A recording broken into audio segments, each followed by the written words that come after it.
जळगाव तालुक्यामध्ये वादळी पावसासह या ठिकाणी केळीचं अतिशय नुकसान झालेलं आहे। करंज या गावी आम्ही आज या ठिकाणी केळीच्या बागेला या ठिकाणी व्हिजिट केली। या ठिकाणी केळीचं अतोनात असं नुकसान या ठिकाणी झालेलं आहे। माझ्यासमोर या ठिकाणी आज काल कृषी सहाय्यक तलाठ्याने या ठिकाणी आपण आदेश केले होते, त्यांनी पंचनामे त्या ठिकाणी केलेले आहेत आणि विमा कंपनीची लोक आज या ठिकाणी आलेत।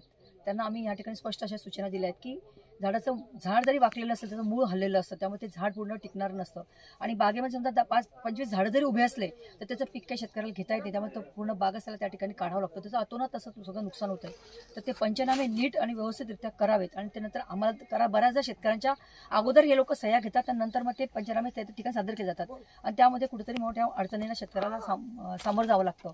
म्हणून या ठिकाणी मी स्पष्ट सूचना केल्या की पंचनामा झाल्यानंतर आम्हाला सुद्धा दाखवण्यात यावा, शेतकऱ्याला त्याची कॉपी देण्यात यावी आणि त्याच्यानंतरच त्या शेतकऱ्याचं जे नुकसान झालंय त्याची भरपाई त्या ठिकाणी देण्यात यावी, असं या ठिकाणी तुम्ही या ठिकाणी आदेशित केलं, सूचित केलेलं आहे।